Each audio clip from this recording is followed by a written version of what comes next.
Hi, I'm Jim Bergeron, pastor at Holy Cross Lutheran Church in Houston, Texas. And this is a sermon for the 18th Sunday of Pentecost in the B series to be preached on September 22nd, 24, from Mark 9:30 to 37. Four raunchy bikers rolled up to the truck stop diner. Lots of obnoxious noise. They were malodorous, rolling thunder.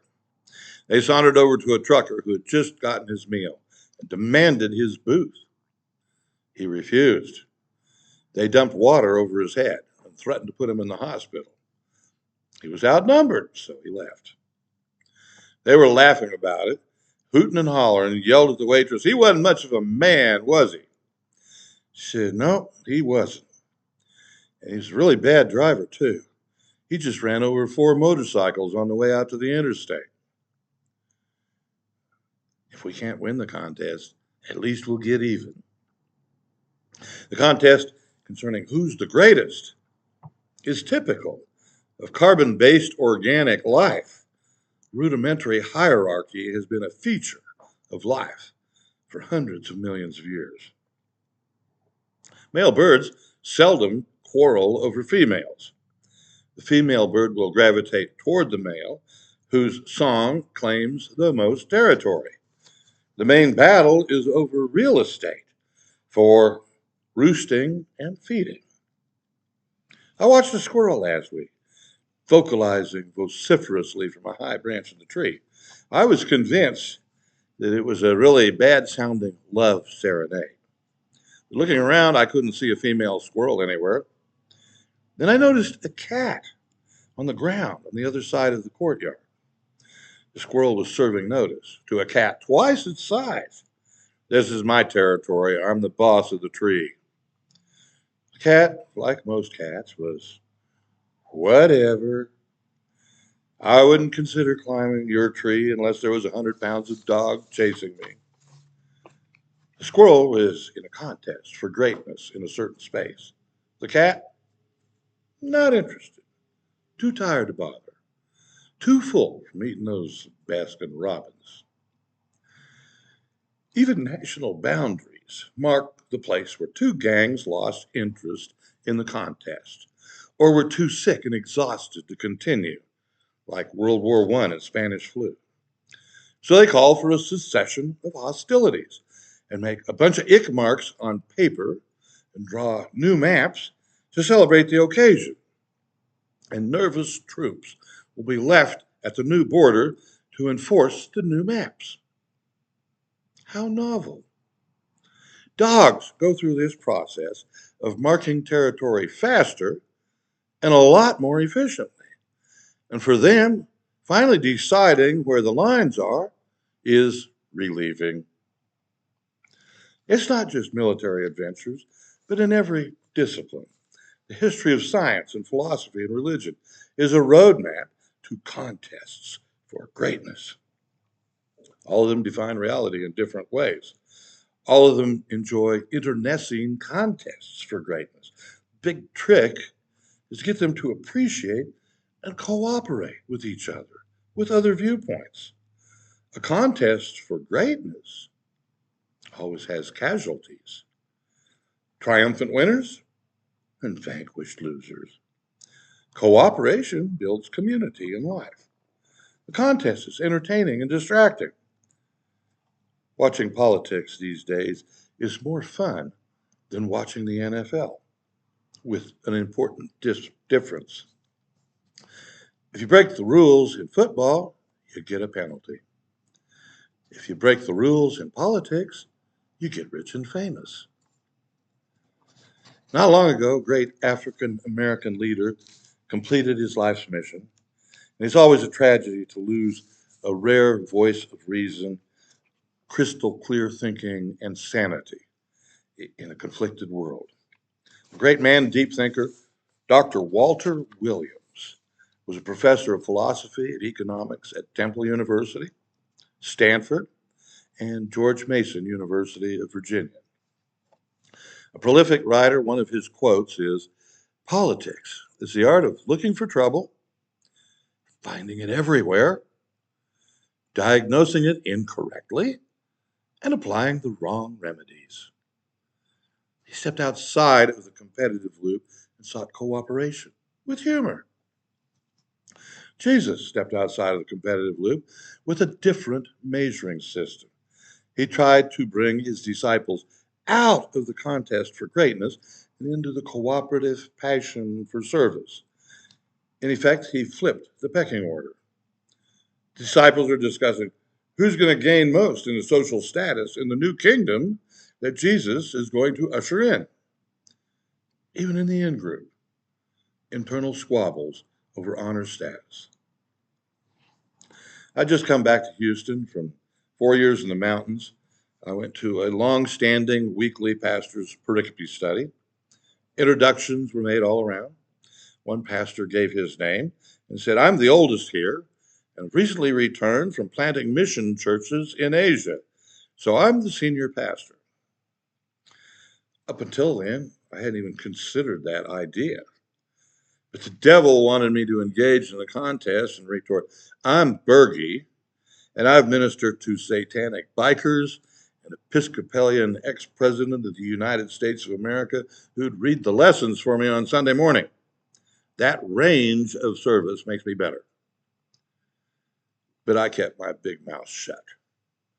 Different measuring system, but still the same old ugly urge to win. For what? When Einstein settled at Princeton, he was given the best office on the campus. Had large windows, a big blackboard for calculations, parlor seating, a small private garden. And even with all that room, his office was a cluttered mess, subject to faculty criticism. His happy rejoinder was, "Hey, if a cluttered desk is a sign of a cluttered mind, of what then is an empty desk a sign?" It's not deserved, but I do take comfort in that. Dr. Einstein died in his sleep in 1955. The Princeton faculty was assembled and given the sad news. There was a gasp of surprise and the stunned silence of collegial grief. And a voice from the back was heard to say, "So, who gets his office?" There you got it. Comedian Stephen Wright was being heckled by a drunk in the front row. "Hey man, you're not funny. Your socks don't even match." And Wright squinted through the glare of the stage lights and kindly said, "That's okay, dude. I go by thickness." Jesus asked the question, "What were you discussing on the way? Why are you arguing?" They were attempting to elevate their honor status. Their inability to answer the question Jesus poses nullifies their status. Jesus brings a little child into their midst. He intends to illustrate what it means to be a servant of all, to step outside of the contest for greatness by taking and receiving a little child. To call someone a child back then was a serious insult. Children were considered another mouth to feed that couldn't work, not near as hard as a slave, the lowest person in the household. What Jesus had to say applies to the lesser ones of all varieties. Someone might disgust you or seem ignorant or mean-hearted. They might seem weak, far from great. The gospel says, serve them. Bracket your feelings. Give the lesser ones your best. I've often wondered what instinctual urge is that compels us to see others as less than us anyway, only because we want to be greater. King of the Hill is a strenuous game contest in which the protagonist is always defeated, sooner or later. It'd be much more fun if the object was to see how many people you can get on top of the hill for a party. Make it a contest, okay. A contest of cooperation, kind of like phone booth stuffing, but with better refreshments, better ventilation. Stevie Wonder was celebrity entertainment for a Hollywood party once.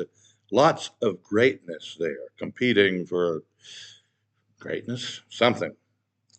Tiger Woods came up to him at the piano to compliment him on his work. Stevie told him, "Why, thank you. You know, Tiger, I can play golf pretty good too. Tiger's like, really? You're not kidding. I mean, how do you do that? Stevie explained, well, I do have two caddies. One stays with me, and the other goes to the green and stands at the pin. And he barks sharply at me because sharp sound echoes. I can hear which way to drive, where the open fairway is, and the roughs and the hazards all have a particular sound. The time it takes for the sound to bounce back to me gives me the distance. Tiger said, wow, that's amazing. I'd like to see that. I didn't mean to say it that way. Steve said, don't worry. Let's play 18 holes together and I'll show you. Make it interesting. Let's play for $100,000. Tiger said, oh, no, I couldn't do that. That would be a terrible advantage. Stevie, not entertaining refusal, said, you know what? It's only $100,000. I'll even handicap you 10 strokes. Tiger finally relented and said, well, if you insist. So when do you want to play? Stevie laughed and said, you know, I'll be free later. Is 2 o'clock this morning good for you? Jesus didn't berate the disciples for trying to be great. He urged them on to be better and more fulfilling in their greatness through cooperation and lifting up the little ones. Paul, 1 Thessalonians 5:11, therefore encourage one another and build one another up. And later, Paul adds in Romans 14:19, let us then pursue what makes for peace and mutual upbuilding. Cooperation is the law of the universe. Cooperation, the law of God. Cooperation, the one great truth that sets us free to strengthen a world in weakness. Virtue signaling and competitive wokeness are contests that even the strongest will lose because there's always a faster gunslinger out there. In God's eyes, we're already important. In daily life, the little ones who are outside and weak are the most important. Make it a contest to be the greatest at cooperation and servanthood. Amen.